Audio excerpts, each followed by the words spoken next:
Look, it's the all-new MG4. Is it? Looks pretty much the same to me.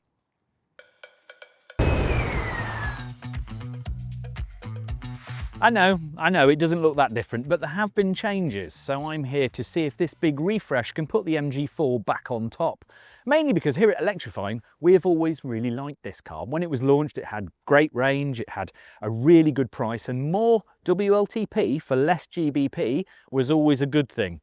But now it needs a bit more to keep it going, so they've changed stuff. We've just got to find out what. Now, don't forget that the MG4 has won over 50 different awards, including one from Electrifying, over the years.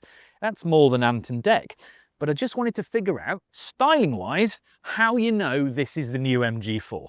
So we'll start at the front, which is the same. That's the same. Headlights, the same. The really big cheeks, that's the same.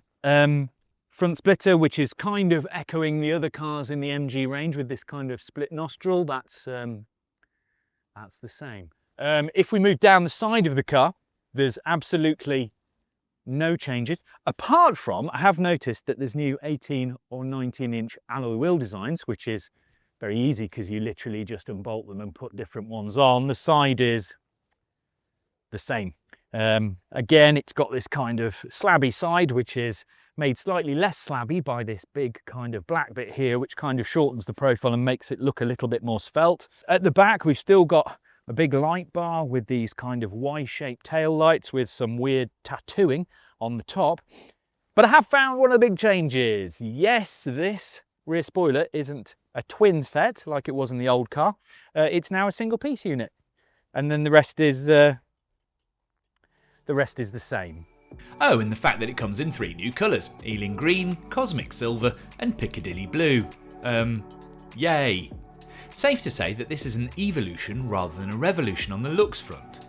I have to say though that the current crop of hatch EVs to hit the market are a bit more on trend. But hey, if it ain't completely broke. But if you're looking at a new Nissan Leaf, Renault Megane E-Tech or even a Born or ID3, the MG4 does look a bit 2022. At least the BYD Dolphin still looks boring. MG reckons that it's improved 4 key bits of the MG4: technology, refinement, performance and range, just not the styling. Anyway, I'm going to actually mark everyone's homework. Stand ready. Now here is where you will see a bit of an uplift if you've got a current MG4, because the inside of this car has had a severe looking at, and it seems to be working. I never thought that grey leather could be particularly sexy, but it's working in here. Even when you start, from the very moment you pull this door shut, all of the door handle is soft touch fabric, so the first piece you touch feels more quality, and then you jump in, you've got like a little 10.25 inch instrument cluster in front of you and a new 12.8 inch touchscreen in the middle. The steering wheel is the usual kind of semi-square thing with a few buttons on it. On here though, a couple of programmable buttons, so I've got this one set to change the drive modes, of which we have Eco, Normal, Sport and Snow and Custom, so that's pretty good. And then on this side I've got it to set the brake regeneration in 4 different modes. It's got adaptive, low, medium and strong. That's all very nice. Then in the middle there's a couple of things that I really wanted to point out. If I have a real problem with the bongs and the traffic sign recognition systems and the lane keeping assist systems that don't work where I live. And I live in Lincolnshire, where the roads are quite narrow, they don't always have signage. And the good thing about this car, and a lot of people are recognising this now, is if you go to car and you go to the MG Pilot system, you get all of the different settings here. Look, so there's emergency lane keeping, speed limit recognition, all of these different things. What you can do is basically knock off the things you don't need and keep the things you do, and then save them. And then when you get in the car and you're just, say, on the home screen, all you have to do is swipe down from the top, you press MG Pilot Custom and confirm it, and then all your settings are saved. So you still have to do a couple of presses, but it means that you knock off all those annoying bongs, bings and all the things you don't need, and it works really, really well. Again, this is all quite nicely laid out, but then underneath it you've got some physical control. So on this side you've got the fan speed and the temperature, you've got the volume control, a physical rotary knob for volume. which I really like, and the home button is the end of it, and then you can change where the vents blow to on this one. Then in the middle you've got front demist and rear demist and hazards, then fan speed, and then temperature. It's really, really easy. You can do that without looking at them, so you can be driving down the road looking through the windscreen where you should be looking. You don't have to mess with the touchscreen. That's all physical controls. And then the touchscreen works quite well. It's got some decent apps on it, kind of all nice. Under here you notice there's different designs for the air vents and things like that. It all works quite nicely. We've got some cup holders, a bit of ultra suede with wireless charging and wireless CarPlay and Android Auto, and a new rotary gear selector here. So basically you don't have a start button, you sit in it, press the brake, which you have to press quite hard actually, and then you turn that and it goes into reverse or drive. There's a bit of storage in here which has USB-Cs for both charging and data transfer, and one of these. Now I thought that was back in the day, in the 12 volt socket, we used to have cigarette lighters, which was a little coil that would get red hot and then you'd light your cigarette.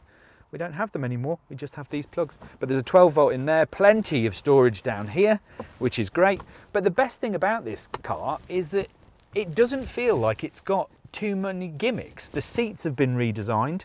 They're really comfy, slightly wider in the squab, which is good for people with a fat bottom like me. And everything else has been kind of just made a bit more soft touch and a bit more quality, and it feels like it's a little bit quieter. Even around the cup holders, that's all soft touch. This is all nicer to touch, not so much sort of bare hard plastic. It feels like a more expensive car, which is good. Generally it's had a massive uplift. One thing I do want to do though is have a proper poke and prod to see what has changed and what has improved. It's got a new 3-spoke steering wheel, and it feels nice. Ooh, sorry. This new centre console is actually all of a piece and feels like a little bit less like it's got hard plastic everywhere. This feels better. Got new door handles.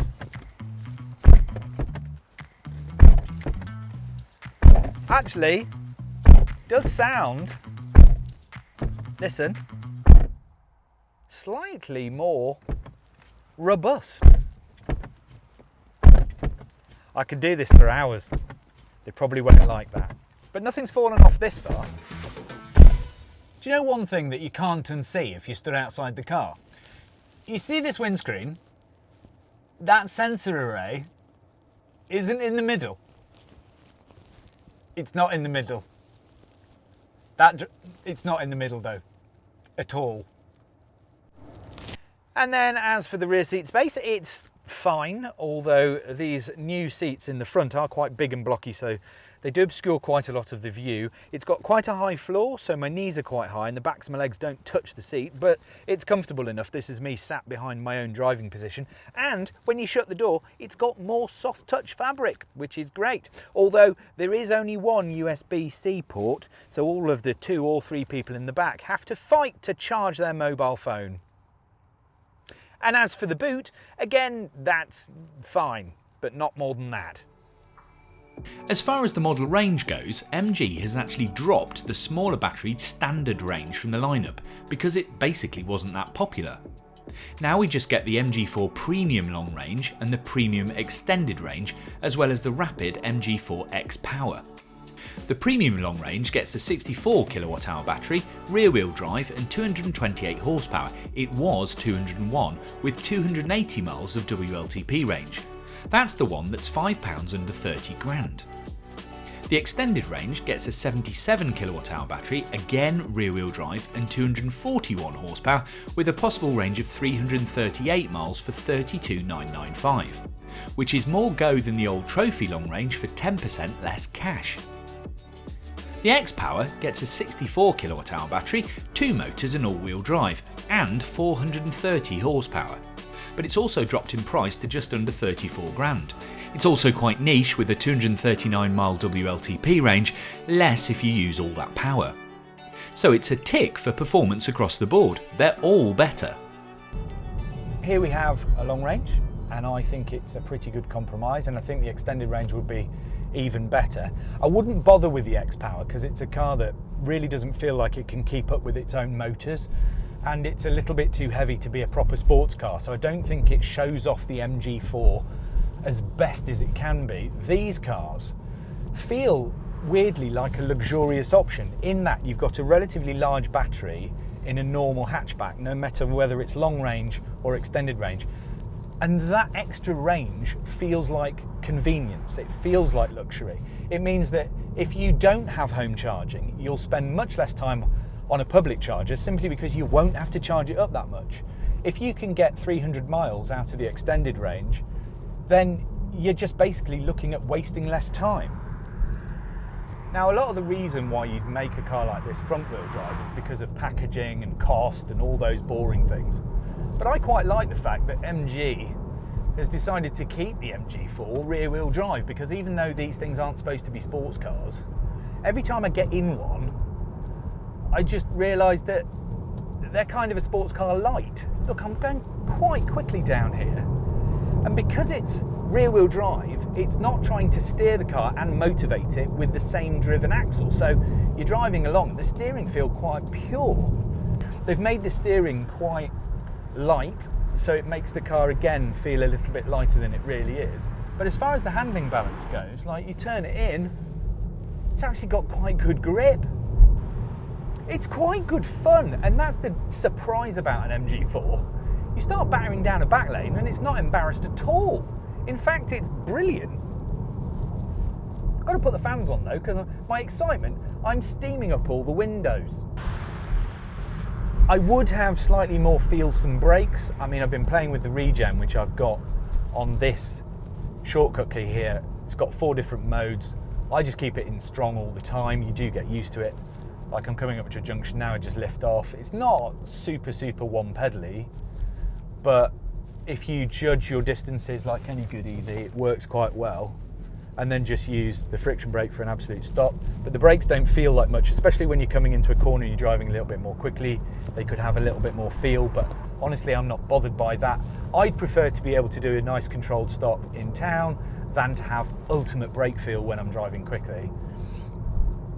Generally though, I think the refinement has improved a lot. So even though this car isn't softer than it was before, the fact that you don't get quite as much wind noise around the door mirrors, you don't get quite as much thump through the steering or the suspension on a bad road, and this is actually quite a badly surfaced road, and you don't get that kind of roar you get sometimes when you're on a gritty kind of main road.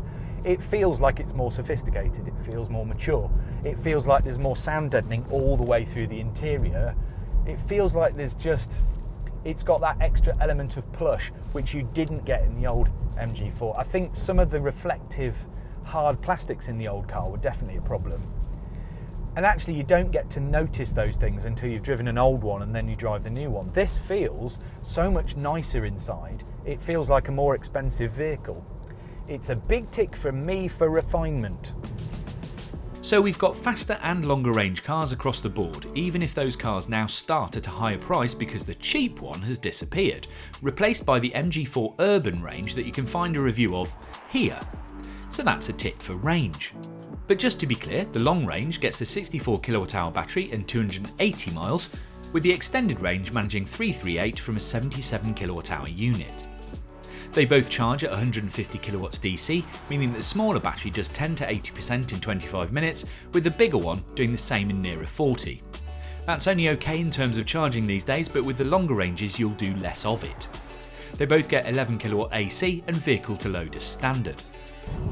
If these things can do 250 miles in winter when it's single digit temperatures and you've got the heated seats and the heated steering wheel on and a bit of aircon, they are genuinely a really nice prospect. They're not going to make everyone think you're cool, but you won't look like an idiot. It's an electric car that will be very easy to live with. And I think these days that's what you've got to give people to convince them that electric is really worth it. You've got to give them range, you've got to give them usability, you've got to have them driving around in a car that isn't £30,000 that you can't put the heater on. Because that was always the bugbear for me. I'd be driving an expensive electric car in winter and I'd be switching the heater off all the time. I don't want to do that. I want the heater on. And I still want to be able to get there and back without having to charge the car. Look, these are horrible potholes. That's fine. And it's dynamic enough. And it's more dynamic than a lot of cars I've been driving lately. Now, one of the big problems for MG is that because they source, obviously, their cars from China, they don't qualify for the full £3,750 grant. So that's a bit of a problem when you're trying to make value for money cars. It's one of the reasons why the MG4 was really, really good back in the day. So what MG are doing is they are going to offer £1,500 cash back and 0% finance. So actually they become really, really competitive. And that's what made them good in the first place.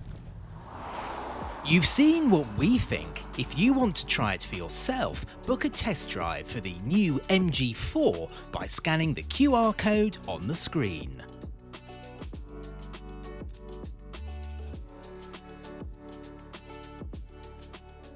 So here's some maths for you. I think the MG4 is actually massively improved, but now it sounds more expensive because they've got rid of the standard range car, which was the cheapest in the range. The thing is, it's not got its own way anymore. Something like a Nissan Leaf with the 75 kilowatt hour battery weighs in at £32,250. This extended range car is £32,995. But because the Nissan is made entirely in Europe, it qualifies for the £3,750 government EV grant. The thing is, MG is also offering £1,500 cashback, 0 down and 0% finance on an MG4, which makes it £1,000 cheaper. So this car, still very much worth a look, but only if you do your homework.